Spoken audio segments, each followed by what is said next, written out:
सम्माननीय सभामुखज्यू र सम्पूर्ण आज यो सभामा उपस्थित हुनुभएका मान्यज्यूहरू, सर्वप्रथम त म एउटा अचम्मको सांसदको रूपमा यहाँ आएको छु। किनभने म फरक छु, बोल्ने तरिका पनि फरक छ, काम गर्ने तरिका पनि फरक छ, सबै कुरा म प्राय सबैसँग मिल्दैन। त्यसैले म आफ्नो परिचय पनि दिन चाहन्छु र म कसरी यो ठाउँमा आउनै नपर्ने मान्छे यो ठाउँमा कसरी आइपुगेँ भन्न पनि चाहन्छु। म अमेरिकामा पढेर नेपालमा 2049 साल भाद्र महिनामा आएको र अहिलेसम्म 33 वर्षभन्दा बढी काटिसक्यो। एउटा झोला बोकेर पूर्णकालीन समाजसेवीको रूपमा काम गरिरहेको छु र म चाहिँ राजनीति गर्ने राजनीतिज्ञ होइन। म समाजसेवी हुँ र सेवी नै रहनेछु। सदनमा मेरो भूमिका पक्ष विपक्ष भन्दाखेरि पनि निष्पक्ष हुनेछ। समाजसेवी भएको हुनाले मलाई प्रतिनिधि सभाको चुनावमा उम्मेदवार हुने कुनै रहर पनि थिएन, मैले सोचेको पनि थिएन। तर 2082 साल भाद्र 23-24 गतेको जेनजी आन्दोलन भएपछि जेनजी भाइ बहिनीहरूले मलाई नै बोलाएर शिक्षा तथा विज्ञान मन्त्री बनाइदिए। त्यति बेला म ताप्लेजुङ जिल्लाको गाउँ गाउँमा किताब बेचिरहेको थिएँ। मेरो आफ्नो आत्मकथाको किताब बेचिरहेको थिएँ र 4 महिनासम्म मन्त्री भएँ। 4 महिनासम्म मन्त्रीको रूपमा काम गर्दाखेरि मैले शिक्षा क्षेत्रमा भएका अनेकौं समस्याहरू, चरम राजनीतिकरण र विकृतिहरू देखेँ। ती विकृतिहरूलाई हटाएर विद्यालय, कलेज र विश्वविद्यालयहरूमा विशुद्ध शैक्षिक वातावरण बनाउन प्रयास गरेको थिएँ। त्यसको लागि 3वटा विधेयकको मस्यौदा बनाएर अध्यादेश ल्याउन र 4वटा नियमावलीहरू ल्याउन प्रयास गरेको थिएँ। तर ती अध्यादेशहरू र नियमावलीहरू ल्याउन त्यति बेला काम चलाउ सरकार भएकोले जतिसुकै प्रयास गर्दाखेरि पनि सकिएन। ती अध्यादेशहरू र नियमावलीहरू त्यति बेलाको मन्त्री परिषदले अनुमोदन गरेर विधायन समितिमा पठाइसकेको थियो। माघ 6 गते प्रतिनिधि सभाको सदस्यको लागि नाम दर्ता गराउने 40 घण्टा अगाडि अर्थात् माघ महिनाको 4 गते बेलुकी 7 बजेसम्म पनि मैले ती अध्यादेशहरू र नियमावलीहरू ल्याउन टुप्पीदेखिको बल लगाएर प्रयास गर्दाखेरि पनि विधायन समितिबाट ती कामहरू अगाडि बढेनन्। त्यसैले मैले मन्त्री पदबाट राजीनामा दिएर म्याग्दीमा स्वतन्त्र उम्मेदवारको नाम दर्ता गराउन गएको हो। यसरी चुनावमा उठ्नै नपर्ने र उठ्नै नहुने मान्छे चुनावमा उठेको हुँ। म शिक्षा मन्त्री हुँदा ल्याउन खोजेको विधेयक र नियमावलीहरू सम्माननीय प्रधानमन्त्रीज्यूको शिक्षा हेर्ने टिमलाई माननीय सदस्य धर्मकेशी मार्फत गइसकेको छ। आज सदनमा उपस्थित हुनुभएका माननीय ज्यूहरूलाई छोटकरीमा भन्नुपर्दा ती विधेयक र नियमावलीहरू यस प्रकार थिए भनेर जानकारी दिन चाहन्छु। पहिलो अध्यादेश हाल भएका 18वटा विश्वविद्यालयहरूको व्यवस्थापन र सञ्चालनलाई राजनीतिकरणबाट मुक्त गरी पठन पाठनलाई प्रभावकारी बनाउन छाता कानुन बनाउने थियो। त्यसमा सम्पूर्ण विश्वविद्यालयहरूको कुलपति प्रधानमन्त्री हुने व्यवस्थालाई हटाएर योग्य र इमान्दार प्राज्ञिकहरूको समूहले विश्वविद्यालय सञ्चालन गर्ने भन्ने विधेयक थियो। विश्वविद्यालयलाई राजनीतिबाट मुक्त गर्न यो काम गर्नै पर्छ।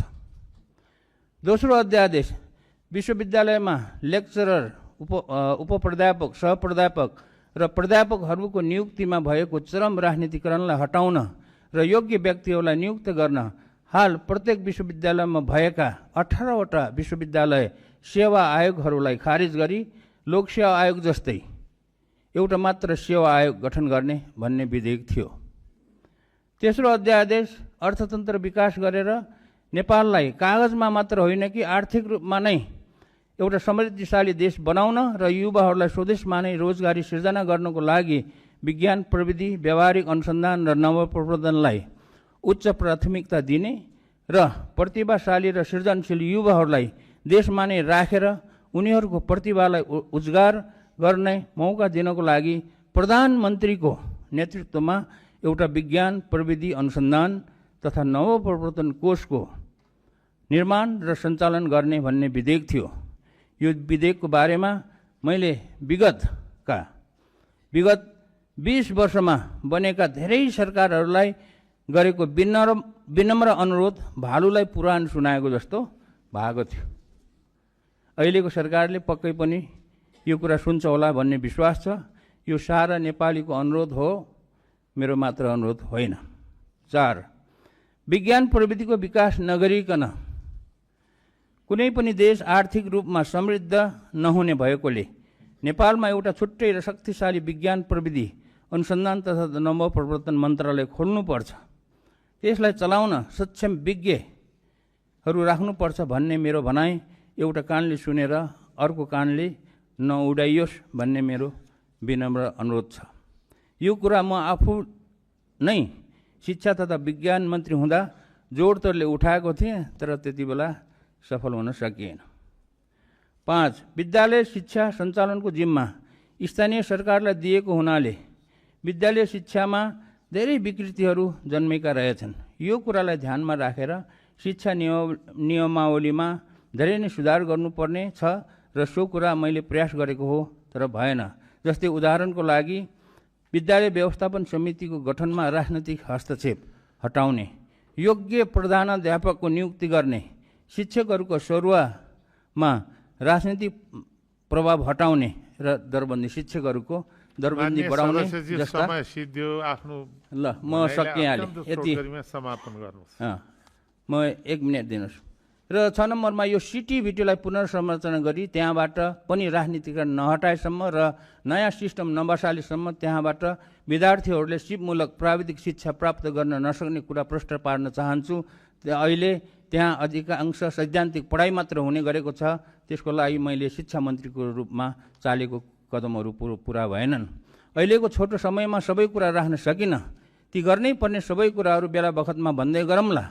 अन्तमा राष्ट्रिय स्वतन्त्र पार्टीका सम्पूर्ण युवा भाइ बहिनीहरूलाई नेपालको इतिहासबाट एउटा अत्यन्तै महत्त्वपूर्ण पाठ सिक्नुहोस् भन्ने अनुरोध गर्न चाहन्छु। इतिहास यस प्रकार छ। नेपालीहरूलाई राजनीतिक स्वतन्त्र दिलाई नेपाललाई विश्वमा चिनिने गरेर एउटा समृद्धिशाली देश बनाउनको लागि विक्रम सम्वत 2070 सालको क्रान्ति, 2015 सालको संसदीय निर्वाचन, 2046 सालको वृहत जनआन्दोलन र 2063 सालको दोस्रो आन्दोलन शहीद मधेस आन्दोलन भएको थियो। ती आन्दोलनहरूले जनतालाई राजनीतिक अधिकार पनि दिलाएकै हो। त्यही अधिकार प्रयोग गरेर नेपाली जनताले अहिले राष्ट्रिय स्वतन्त्र पार्टीलाई झन्डै 2/3 बहुमतले जिताएको छ। राम्रो काममा मेरो पनि सम्पूर्ण साथ हुनेछ। तर नेपालीहरूले अपेक्षा गरे अनुसार भ्रष्टाचारीहरू, घुसखोरीहरू, लोभी पापी दलालीहरूको समाजमा गाडिएको ज्वरो उखल्नको लागि हाम्रो समाजमा भएको नातावाद, कृपावाद, चाकरीवाद, चापुलिसवाद जस्ता कुसंस्कारका दलदलमाबाट एकदमै टाढा रहनुहोस्। यदि पहिलेकै राजनीतिक दलहरूले जस्तै गरेर स्वतन्त्र पार्टी पनि नेपाली समाजको ती कुसंस्कारहरूमा फस्यो भने भाद्र 23-24 गतेको जेनजी आन्दोलन पनि कालान्तरमा असफल हुनेछ। ल धन्यवाद छ। अनि अन्तमा एउटा कुरा, यहाँ आजको कार्यसूचीमा मैले एउटा देखेको थिएँ, एउटा यो अध्यादेश रहेछ।